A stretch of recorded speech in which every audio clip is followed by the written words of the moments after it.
I was gonna. Hang on a minute. Did you say you want a level? He's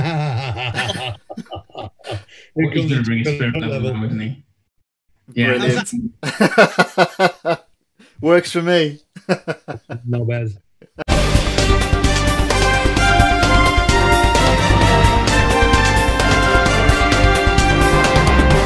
Right then, folks, welcome to the 4th episode of Goldie Lockdown with Ant, Martin, Nathan, and today we've got a proper treat for you, as promised. We've got the referee that we've been talking about in this clip for the past 3 episodes. Ladies and gentlemen, please welcome Adam! Yeah, and the crowd went wild. Not many times you get an applause for a referee. Yeah, to be fair. There was one game where I got booed onto the pitch and booed off of it, but that's another story. Well, that's the consistency that people are often asking for. Yeah. So you can't... Absolutely consistent, Penners. So yeah, I mean, have you watched the previous 3 episodes to kind of see what we've been saying? And to be honest, how did it feel having 3, well, Martin and 2 strangers that, because we never met before, kind of dissecting a 3-minute section of one of your games to the degree that we have? We made almost 2 hours worth of content just dissecting these 3 minutes. How did that feel? Well, it pretty much, obviously I've seen it a few times before, and obviously me and Martin have done it at various events and other meetings, but it basically felt like you'd put a microphone into the crowd and I could hear what they were all thinking. Is that some during the game? Because obviously at this level, you can see in the background there's a fair few people. It's a crowd of a few hundred, isn't it? It was my. I mean, this was my first. So I'd just been promoted. So this was my first ever game at level 3.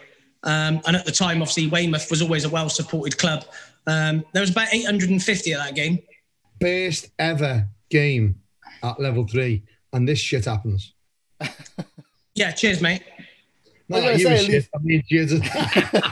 At least it went smooth for you. Yeah. So Yeah. You had an incident like this pop up in your first game at level 3 in front of almost 1,000 people. Majority of them will have been wanting a goal score, presumably because that's the home team. So in that moment when they were all like, "Oh fucking hell, ref, what's going on?" How did that feel? Well, to be honest with you, I was lucky enough to come through the system quite quickly. So, you know, I've been promoted from level 7 to 6. The next season, 6 to 4 double jump, and then the next season 4 to 3. So next thing you know, this is my first game at level 3. Like I said, over 800 people. Obviously, I've been buzzing for the last few seasons, sort of flying through the system, and all of a sudden, obviously, this is it's a totally different game now. The expectancy is different. What they expect from you as a referee is different. What the crowd expect is different. You know, there's no hiding at this level of football. If you make a mistake or several mistakes, or it's not clear what you're doing, there's not just 2 men and his dog who are going to tell you about it. There's 8 plus his dog, plus his Cornish pasty, who are all going to tell you what you're doing wrong. So give us an idea of how you were feeling when you were sat in the dressing room and when you were conducting your pre-match on the day. So yeah, I was buzzing. I was on cloud 9. You know, at the end of the day, I'm quite a confident person. I always have been. You know, I did a lot of work to get myself to that level of football. You know, it was only a couple of years before that when I sort of started out as a level 7 when I was about 16 and a half stone. And someone from the county, but my local county, had come out to watch me, and they basically said, "Look, I'll give you the honest critique. You've got some potential, but you'll never go anywhere being the weight you are." Yeah. And that was a big eye opener for me, really. And then obviously, you know, all of a sudden I managed to get down to about 11 and a half stone and progress up to this level and obviously further. I've actually seen your weight loss transformation. Is it okay if I share that a couple of photos of you like before and after, because it's a massive change. And as someone as someone as well that has gone from a very similar starting point to losing a lot of weight, I can tell that it's a complete lifestyle change, isn't it? Yeah, it wasn't just let's lose a bit of weight to get up the levels. Like you said, it was a total lifestyle change. You know, I'd gone from pretty much doing from smoking 25 fags a day, eating takeaways 5 times a week, and then going out and picking up me 20 quid refereeing on a Saturday, to all of a sudden, do you want to take this seriously and progress, or do you just want to pick up your 20 quid? So it was a big eye opener to me, and luckily I took it on board, and literally my life changed, really. Yeah, that's brilliant, mate. Absolutely brilliant. The problem now is because obviously I've been retired for a couple of years now, so I'm starting to go back the other way. Yeah, one of the things, Pen, as you mentioned there about how much weight you lost, it was Richard Mellon, one of our trustees, that said to you about being overweight, wasn't it? Yeah, it was, yeah. Richard Mellon and Keith Buller were watching me at that game. It was at I was a level 7. It was at Winscombe, just a local game. I didn't know they were coming. They just turned up, and I didn't know they were there until the end of the game. Yeah, it's amazing, isn't it? And we always pride ourselves, surrounding ourselves with people like Mellon, who's a PGMO assessor, ex-top flight match official, really good lad. But we always say, you've just got to be really honest with people. And I remember him phoning me, actually, and saying, God, I've just seen this cracker referee. Some brilliant natural qualities, which I've talked about in the previous blog, what a naturally gifted referee you were. And I always stuck in my head, and he said, if he loses weight, he can go all the way. So I just thought that was interesting to see in these clips how much, weight you lost to a really proper fitness regime. And, you should always give yourself a pat on the back for that, mate. Yeah, cheers, pal. Yeah, so listen, what you know now as a 2A referee, you talk about when you come off later, your unfortunate injury, but from where you are now, here on this clip, to where you are now as a referee, what advice would you give different for the starting position on this free kick now? So, obviously, the whole purpose of me starting there in the beginning was, it's not where I wanted to be. Obviously, the ball is going to drop into the penalty area. The reason I know that is because I've already spoken to the player who's to my right shoulder, who's not by the ball, and I've already said to him on the quiet, is he going to pass this to you, or is he going to hoof this in the box? So always, as a referee, which I sort of learned going through the system, if you get on with the players and you're friendly and you ask them, normally they'll tell you what they're going to do. Likewise, if it's 25 yards outside and is he going to have a shot, there's nothing wrong as a referee to say to the guy as he's placing the ball, are you going to have a shot here? Because he'll always tell you, because if he's going to shoot, he's proud that he's going to shoot. If he's going to lay it off, he might say no, or he might say, well, I'm not sure. So I already knew that this was going to go into the box. Obviously, the reason I'm stood where I'm stood is purely to sell to the observer in the stand that at this moment, I've got eyes on the 2 guys who are making up the wall, so that at this moment, as the observer is looking across, he can see that from this position, if there was a handball, then I would be in a good enough position to judge it, because obviously my neutral assistant is with the second last defender. So obviously he's going to be down near the 6-yard line somewhere. My non-active, or should we say semi-active assistant, is on the halfway line. And, as per my pre-match, sometimes as the semi-active assistant, you might be the best place to make a decision. However, in certain circumstances like this, you cannot sell giving me a big flag from the halfway line. So my instruction at this sort of scenario is, if there is a handball and you are the only person that can see it, literally hold your finger on the buzzer. My arm will feel like it's going to fall off. There will be an appeal for a handball, and you don't need to flag, but that will tell me that there's been an offence. Therefore, I can blow for it, and everyone will think that I've seen it, even though potentially I haven't. So this starting position is purely to say, I can see if there's a handball from here. And then obviously, as he's then moving towards and kicking the ball, which I'm sure you'll move on to, that's when I start moving forward, because I know it's going to be delivered into the box. Are you two got anything to put on that, Nath? No, I think that the only thing that you might have seen me smile when he said it is, I think it's great that obviously that's something that we could never have done on the analysis because we weren't there. Only Adam knows that he's had that conversation with number 4, that he knows, and he's got that little bit of knowledge. He's got that thing, and I think it's a great little tidbit that he's provided there. To be quite honest with you, Martin, I think that's something that definitely a lot of referees who are listening to this will be able to take from it, about the importance of communication, building a rapport, and how it can help you in a situation like this. Yeah, it's a good tip. It is, the players can help you. I know they can be the bane of our lives as a match official, but don't ever underestimate the value they can give you in your game plan and how you can help. And if you're doing it quietly to them and saying, look, also the other opponents aren't getting any clues, you'd be amazed how many tips you can get from stuff as it. It is a top tip by Adam, that I must admit. So do you want to play it into the delivery and then stop it when that elbow happens, or what was it, an elbow or whatever?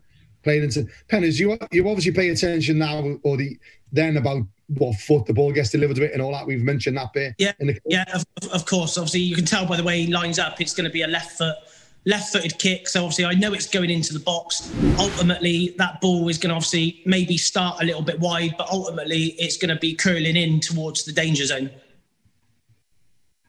So we've just stopped it there, where obviously the. Right, just before you say anything, if one person says there was an elbow, I will drop an elbow on all 3 of you. I think there was an elbow. The video doesn't lie, Adam, is what I'll say. Lay it on. Let me expand. So when you're refereeing a game of football, as I'm sure plenty of people know out there is players who can assist you.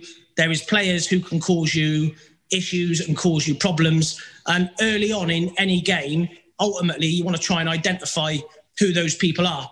Now, the first time that you can do that as a referee is when you're doing your pre-match warm-up. It's not just doing your warm-up to do a warm-up and show everybody that you're warming up and you're fit and you're healthy. A massive trick that referees miss is when you do your warm-up, you need to be paying attention to both sets of players.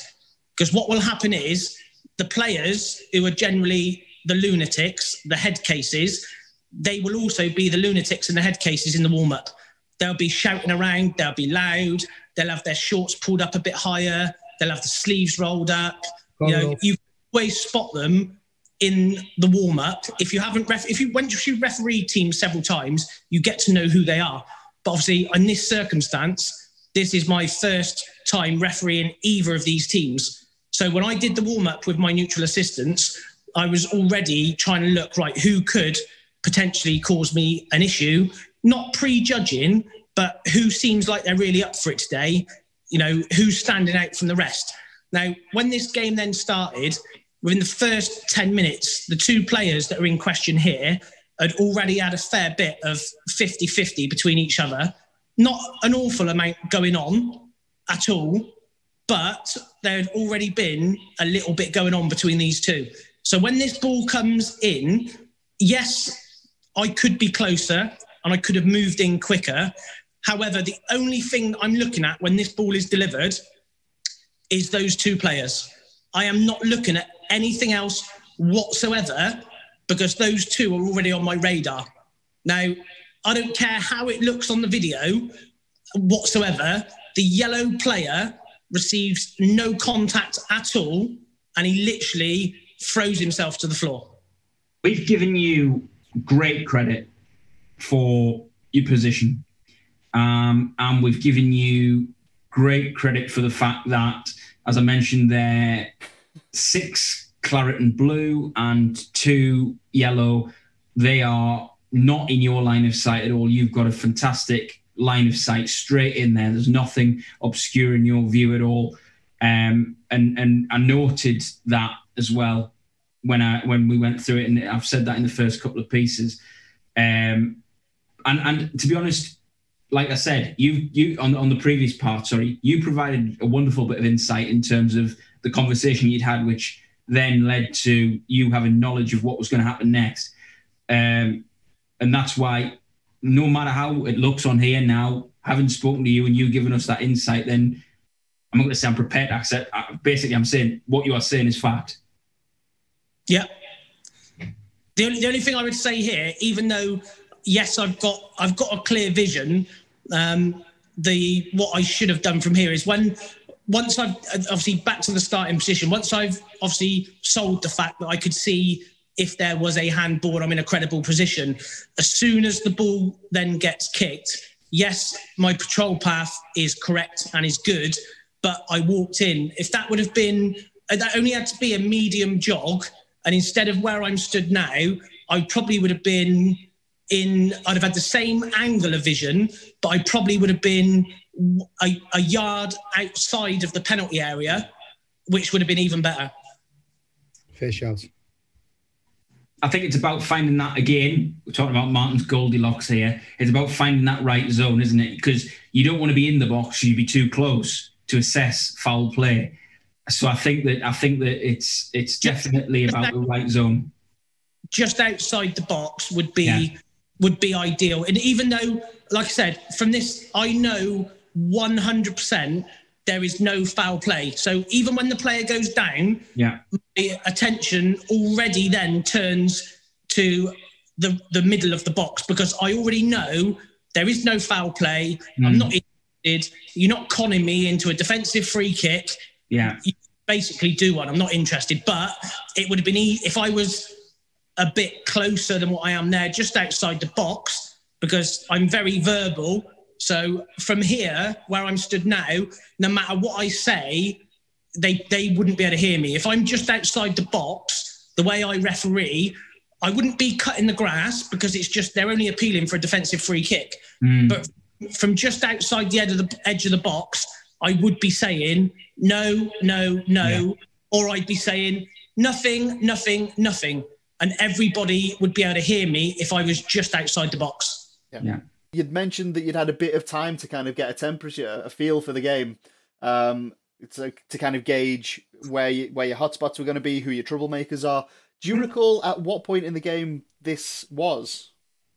It's I don't know. I mean, how do I describe it? It's like I always call it like a first impression sense, if you like. You know, when you meet somebody for the first time, it doesn't take too long to kind of work out what sort of person that person is and get a feel for that person. And I'm not saying you're going to know everything immediately, but you get a feel for someone pretty quick. Yeah. Like, you know, Martin is obviously such a head case and a lunatic and a friendly guy. Oh, and he's a great coach as well. But from when you speak to Martin, if you've never spoke to him before, it's pretty easy to gauge that pretty quickly. So, and with a game of football, it's the same. You know, you gauge what you gauge from the warm-up, which a lot of people don't even use the warm-up to do that, which is, for me, was always a massive, massive aid, because that could help you. Likewise, when you're doing your warm-up, who are the guys who have got the incorrect sock tape and all that sort of stuff. You can try and manage that before the game starts. And before you say anything about sock tape, in this game, there was a special dispensation to have what they wanted. It was the rule for the weekend, wasn't it, Benners? You know, because it was my first ever game at this level, not that that's been mentioned, there was not to worry about for that game. So, yeah, you just get a feel for it. You know, as the game starts, you do what you do. You know, you don't want to be over busy, but you want to let them know that you're there, that you're in control, that you're on top of things. So obviously you're using verbal communication and non-verbal communication, and it doesn't take too long. Generally, you know, within sort of 5-10 minutes, you can generally get a feel. You don't know how the whole game's going to pan out, but within 10 minutes, you kind of know yourself how the game has started. Is it high tempo? And likewise, sometimes a game could be high tempo, but high tempo doesn't mean high temperature.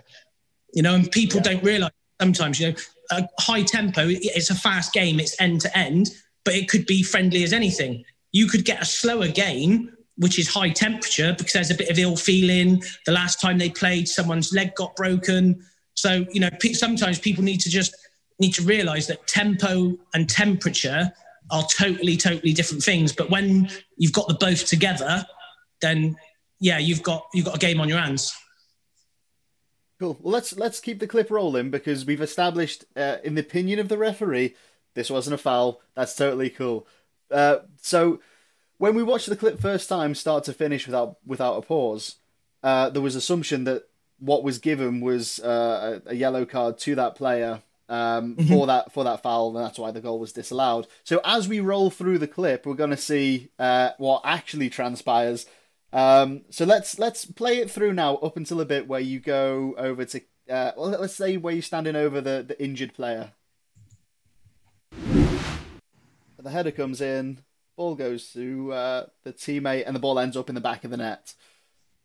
As you can see, all of the players in the yellow are now appealing for everything to yourself, to Kev. The lad on the floor that's injured is just rolling around, making the most of it, and the lads in the claret and blue are celebrating a goal. So we'll pause it just there. From the ball going from I think it was the number 10 over to the goal scorer, did you see clearly the handball in that moment, or was it a case of you were totally like, what's gone on here? No. So as far as I'm concerned, the first part of the clip is spot on. I'm not interested. No foul.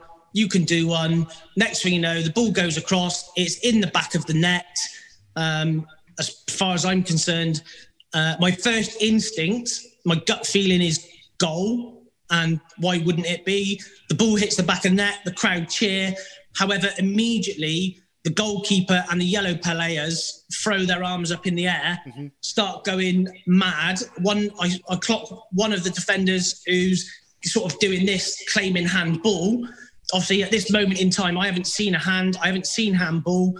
Obviously, it's on the right side of his body. I'm looking at his left side. So I haven't, as far as I'm concerned, it's a goal, but it doesn't feel like a goal. It feels like, something's happened here. Shit. And then obviously, as I'm feeling those thoughts, obviously they all start to make their way to the assistant, Kev, by which point, like I said earlier about my pre-match, he hasn't waved his flag in the air. He hasn't signalled because he's a long way away. He has literally got his finger held on the buzzer, and my arm is literally going berserk. It is literally non-stop vibrations as per my pre-match. So I know at that point something has happened here. However, I've got a lot of things to control. Now, the first thing was to immediately stop them going over to him. So the way I stopped them, I just said to them, I'm going to go and see him in a minute. Don't go anywhere near him, or if any of you go anywhere near him, you're getting a yellow. So leave him alone. I'm going to go and see him in a minute. Obviously, the next part I've got to do is go and see Knobhead on the floor, who I know has got nothing wrong with him. So when I go over to Knobhead on the floor and bend down to him, I say to him, look, I know there's nothing wrong with you. And he just said, how do you know? Nothing wrong with him at all. I said, I know there's nothing wrong with you, but just so you know, the physio's coming on, which means you've got to leave the field of play. So you can stay there for all I care. Simple. So obviously, as this happens, there's then obviously the majority of the yellows are still having a discussion and obviously complaining about the goal. The majority of the Weymouth players have disappeared, bar the odd player who's hanging around. Basically, he's hanging around because he's thinking, have we got away with this or not? So that's up to that stage. Well, that pretty much explains everything up until that point. You spend a lot of time with the injured player whilst the physio is with him. Did that invite any kind of conversations that were a bit awkward for you, in the sense that obviously you've not yet gone to talk to your assistant or anything like that? Was there anyone kind of having a go at you? So there's two reasons I've stayed there. One is to monitor the injured player and not be too far away. Obviously, I can't disappear and leave him. Two, obviously, the complaints are all coming from the yellow players. And I've got no issue. I'll never hide from any player or any situation. I will stand up, puff my chest out, say what I know and what the facts are, and deal with it and make them see that, look, I'm in charge. You're not telling me, I'm telling you. So I've stayed there knowing that the majority of the Weymouth players are out the way. I know something has happened. So at that stage, even though they're unhappy, it's the right place to be, because I have told them, look, right, let me sort your player out first, and then I'm going over to my assistant. I know he has seen something because my arm is about to fall off. So just calm down. I'm going over to see him in a minute. You don't need to keep going on at me. So once they realise that and they got the message, there was no complaints. I was fully in control. The Weymouth player was still hanging around thinking, what's going on here? Have we got away with it? Have we not? So no, there was no issue at all. Obviously, they were asking the question, but there was nowhere else to go. I mean, if I go into the Weymouth players, then I'm just going to cause absolute hell. I need to be near to the injured player to monitor that situation, and also, suppress the complaints from the yellows, and then obviously head over and see the assistant. There was a suggestion that the goalkeeper has thrown a ball at you. We'll just allow the clip there to catch up with that moment. What you get certain types of goalkeeper. Was this one your typical nutcase who hated everyone and everything, or was he a bit more mellow, composed? No. I mean, at this moment here, when he stood and the yellow players, he's basically saying, look, it's handball, and I've said, look, I've just told you, once this is sorted, I'm going over to the assistant. So you don't need to keep going on at me. I'm going to the assistant. So he was fine. He didn't have no issues at all. But the funny thing about this as it moves on is obviously as I jog over to the assistant, if you can go to that. Penners, you admit, like, you hung around too long there, didn't you, with that injury? You would have gone a lot. Yeah, mate, at the end of the day, some would say, did you hang around? Here we go. Did you not? The problem is, if you leave that situation, all you're doing is you're giving the observer an opportunity to take a mark or take a point off for saying you didn't manage the situation. So it's a tough one. On one side, you could say, did you hang around too long? On the other side, where else was I going to go? Because my next movement was to go across the pitch to the assistant. Obviously, what I didn't realise at the time, as I've jogged across, obviously the goalkeeper has very cleverly thrown the ball in front of me, trying to make me trip over the ball. I had no knowledge of that at the time. I had no knowledge of it after the game. No one mentioned it. The only time I ever knew that even happened was when me and Martin first used the clip at a meeting a couple of years ago. And did you think, you cheeky bastard? I thought, if I'd have seen that, pal, you'd have got an elbow. Didn't have a clue. Did not have a clue. And that ball, when you watch it as well, that ball actually hit my foot, and I had no idea that even happened. Yeah, because it's clearly you've got a natural footballer's instinct, because that was a feather touch that just stayed in your path as well. Yeah. Nathan was like, "Oh, I'm not too sure there was any malice in that." Or 100%. You can see by the way. You can see by the way he looks up. You can see by the force at which it's sort of thrown. There's nothing there at all. Not a thing. No, there's no malice in it. What he's done and the way he's done it is he's clearly trying to get me to trip over that ball and look stupid. That's what he's trying to do. There's no malice in it. It wasn't thrown with force. So yeah, if I'd have clocked that at the time, 100%, he'd have got a yellow card shoved up his nose. So the learning point there, Pennis, is you wouldn't normally allow that to happen, would you? You would have been looking at him going, get the ball away, or you would have managed that goalkeeper better. Well, there's just a different way you do it. I mean, obviously, when that happened at the time, like I said, at this level of football, I was non-experienced at this level of football.